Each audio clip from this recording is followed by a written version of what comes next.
Hello friends, welcome to Abhipedia powered by Abhimanyu IAS. My name is Manish Mittal और इस video में हम डिस्कस करने वाले हैं कुछ important multiple choice questions geography के ऊपर। तो पंजाब पटवारी के एग्ज़ाम के लिए ये एक स्पेसिफिक सीरीज़ है जो हम चला रहे हैं। तो अगर आपने अभी तक इस चैनल को सब्सक्राइब नहीं किया है, लाइक नहीं किया है, प्लीज़ डू सो, बिकॉज इस तरह की वीडियोज़ आपको रोज़ हमारे चैनल पर मिलती रहेंगी। अगर आपने प्रीवियस वीडियोस नहीं देखी हैं तो आप उन सभी वीडियोस को जाकर चैनल पर देख सकते हैं ऑन द प्लेलिस्ट पंजाब पटवारी। तो पंजाब पटवारी का जो सिलेबस बोर्ड ने इशू किया, वो सिलेबस जनरल नॉलेज का जो सिलेबस है 20 नंबर का जनरल नॉलेज से जो क्वेश्चंस हैं वो आने हैं। तो उस सिलेबस के अकॉर्डिंग ये वो सिलेबस है जो बोर्ड ने मेंशन किया है। सो अकॉर्डिंग टू दिस, अगर हम ज्योग्राफी के सिलेबस की बात करें तो इसमें geography of India, it's physical features, climate, demography, तो ये वाला जो पार्ट है this is from geography of India या इन जनरल ज्योग्राफी। तो ये है सिलेबस में मेंशन ज्योग्राफी। इसी तरह से हम पॉलिटी को ऑलरेडी डिस्कस कर चुके हैं, जो कि यहाँ से शुरू होता है, कॉन्स्टिट्यूशनल सेफगार्ड से लेकर ये सारा का सारा जो है दिस इज़ पॉलिटी। इसको हम ऑलरेडी एक क्लास में इसके मल्टीपल चॉइस क्वेश्चन देख चुके हैं। And we have also seen the history, political, scientific, this leader, social movements, freedom etcetera. तो आज हम देखेंगे ज्योग्राफी से रिलेटेड कुछ questions, starting with question number 1। काफ़ी आसान क्वेश्चन है इस लेवल ऑफ एग्जाम के according. First is which is the largest river basin in India. India का सबसे बड़ा रिवर बेसिन कौन सा है? A Godavari basin, B Narmada basin, C Yamuna basin या फिर डी गंगा बेसिन। इनमें से कौन सी नदी का जो बेसिन है वो सबसे बड़ा है? गोदावरी, नर्मदा, यमुना या फिर गंगा। तो इसका बहुत ही आसान सा जवाब है डी गंगा बेसिन। गंगा नदी इंडिया की सबसे लंबी नदी है and its basin is the largest basin in India. तो देर आर 20 रिवर बेसिन्स और drainage areas in India and Ganga basin is the largest. Narmada जो इसमें लिखा हुआ है that is the 5th largest river and is the largest west flowing river. ये उसकी एक स्पेसिफिक क्वालिटी है। So Ganga river basin is the largest river basin in India. That is your answer. दूसरा question, Sentinelese tribe is found in which of the following states or territories। जो सेंटिलीज कबीले के लोग हैं वो कहाँ पर पाए जाते हैं? ए दादरा नगर हवेली, बी गोवा, सी वेस्ट बंगाल या फिर D Andaman and Nicobar islands. देखिए सेंटिनलीज जो लोग हैं ये काफ़ी एक यूनिक तरह की ट्राइब है। इन लोगों का आम दुनिया से कोई भी तरह का कांटेक्ट नहीं है। ये काफ़ी प्रिमिटिव ट्राइब है, काफ़ी पिछड़ी पुरानी तरह की ये ट्राइब है और इसका मॉडर्न साइंटिफिक वर्ल्ड से किसी भी तरह का कोई कांटेक्ट नहीं है। इनफैक्ट सुप्रीम कोर्ट ने इस पर्टिकुलर ट्राइब जहाँ पर ये रहती है वहाँ पर एक प्रोटेक्टिव लेयर डिक्लेयर की हुई है कि कोई भी बाहर का इंसान वहाँ पे नहीं जा सकता, क्योंकि ये लोग जब भी किसी इंसान को देखते हैं जो मॉडर्न वर्ल्ड से गया हो तो ये उसके ऊपर अटैक कर देते हैं, उसको थ्रेट परसीव करके। तो इस वजह से वहाँ पर क्राइम की सिचुएशन बन जाती है which the government does not want. So government of India actually कोशिश करती है कि इनकी जो प्रिमिटिव आइडेंटिटी है उसे प्रिजर्व करके रखा जाए और उन्हें किसी भी तरह से तंग ना किया जाए, right. So they do not wear any clothes, इनका खाना बिल्कुल अलग है, इनका रहना बिल्कुल अलग किस्म का है। They live as if they were a tribes from thousands of years back. तो काफ़ी फेमस और काफ़ी you can say prominent tribe है ये इंडिया की। इनमें से किस एरिया में ये ट्राइब रहती है?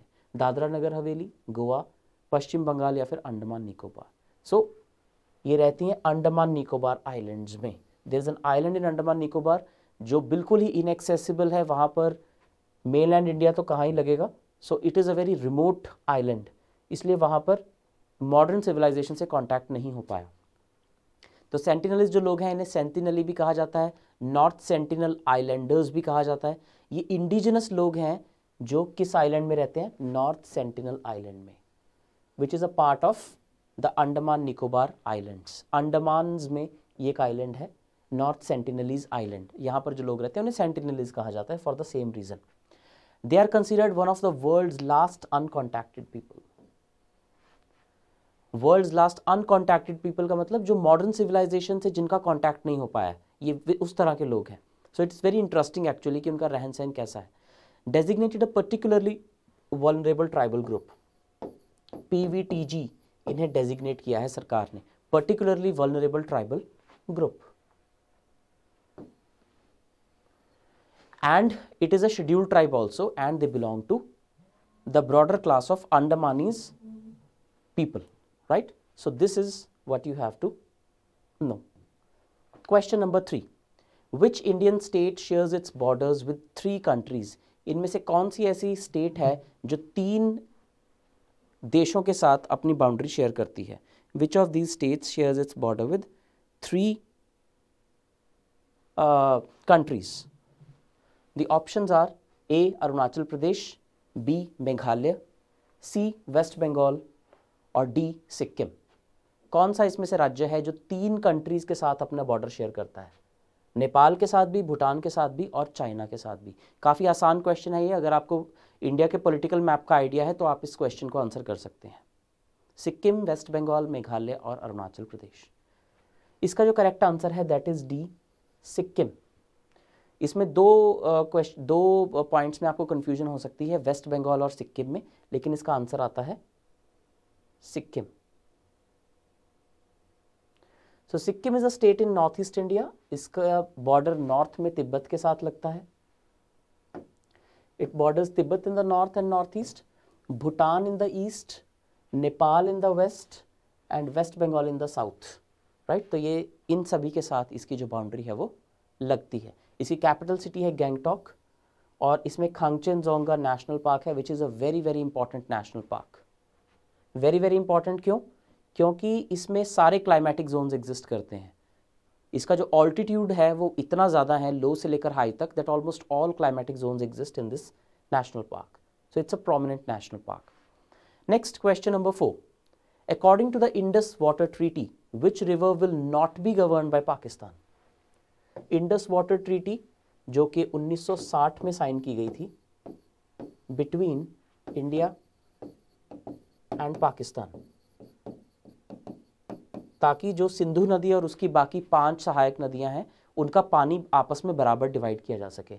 According to that treaty which was mediated by World Bank, World Bank ने उस ट्रीटी को मीडिएट किया था, मतलब वर्ल्ड बैंक ने इनिशिएटिव लिया था, दोनों कंट्रीज में ट्रीटी साइन कराई थी।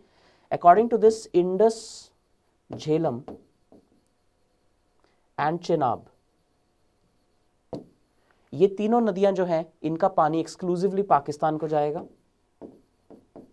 और रावी, ब्यास और सतलुज, इन तीनों नदियों का पानी एक्सक्लूसिवली इंडिया को जाएगा। सो क्वेश्चन पूछ रहा है कि इंडस वाटर ट्रीटी के according which river will not be governed bye Pakistan, यानी कि इंडस, झेलम और चिनाब के अलावा कोई भी नदी होगी उसे पाकिस्तान गवर्न नहीं करेगा। तो इंडस, झेलम और चिनाब ये तीनों पाकिस्तान गवर्न करेगा। Ravi will be governed by India, तो इसका पानी सारा इंडिया के पास जाएगा। So answer is D, Ravi. तो ये इसकी एक्सप्लेनेशन है। Question number 5. Among the following states, dash has the lowest birth rate in India. इनमें से किस राज्य में भारत का सबसे कम बर्थ रेट है? यानी कि इसको दूसरी भाषा में कहते हैं TFR या फिर total fertility rate. It's a technical term.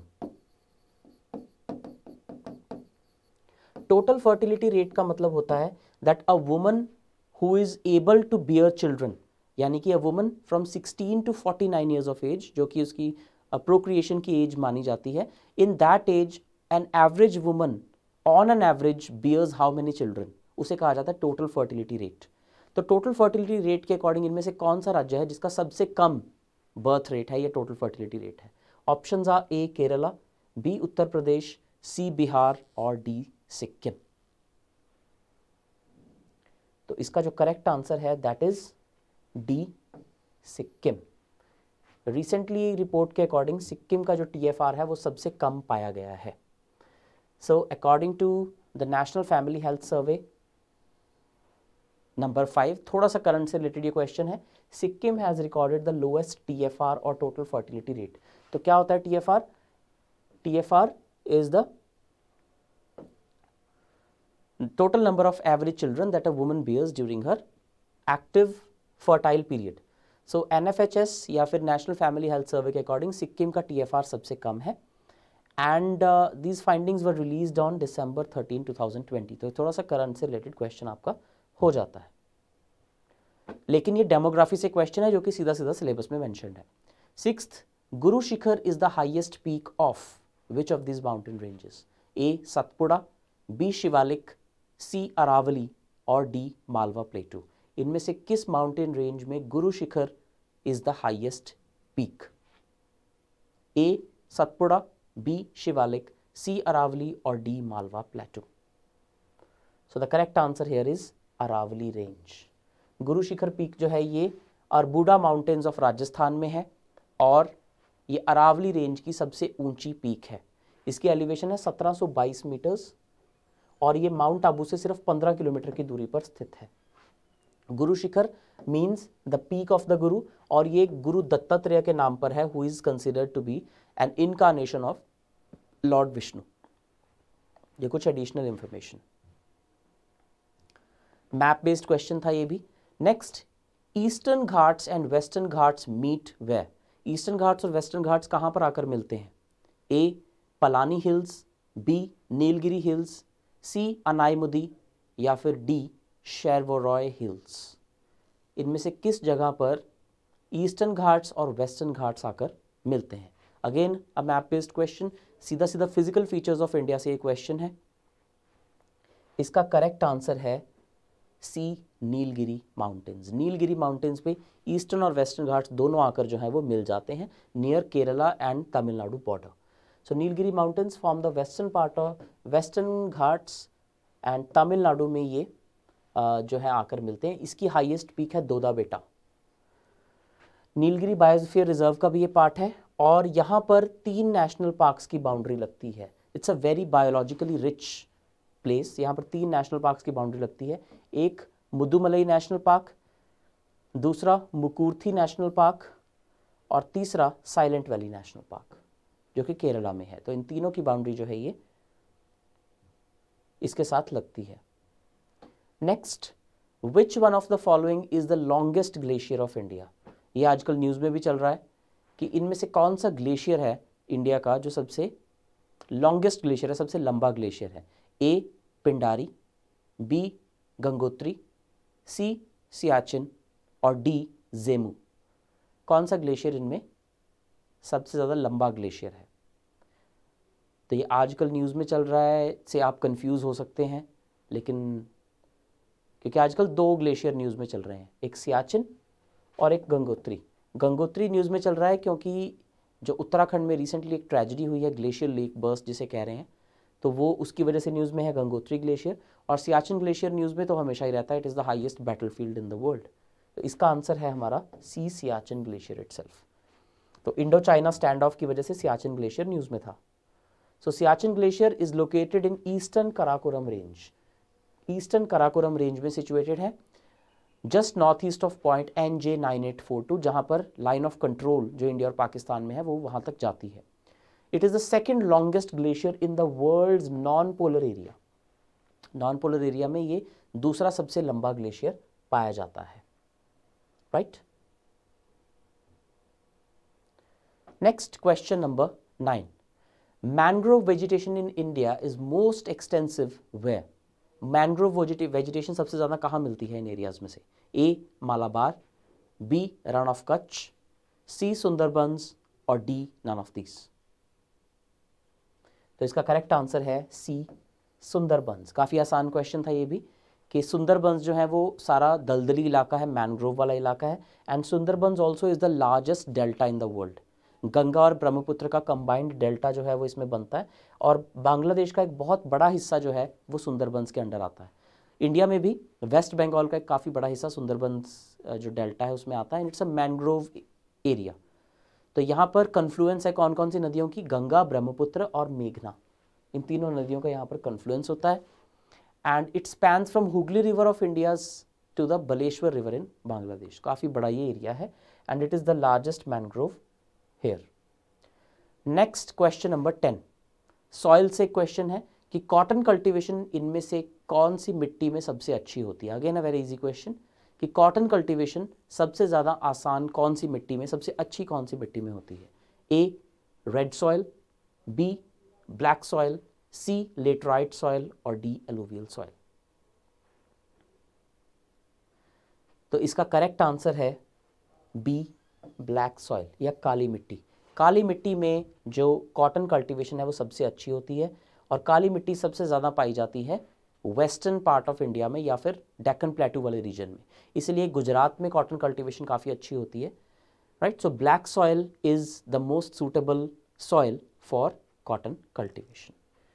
तो ये थे आपके कुछ इंपॉर्टेंट मल्टीपल चॉइस क्वेश्चन।